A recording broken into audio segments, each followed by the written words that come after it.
చీర కళ్ళ కాటుక ఎర్ర బొట్టు తెల్ల చీర కళ్ళ కాటుక ఎర్ర బొట్టు పెట్టుకుని వచ్చింది కృష్ణమ్మ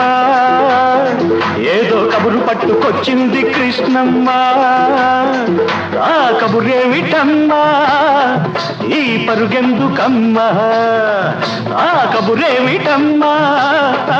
ఈ పరుగెందుకమ్మా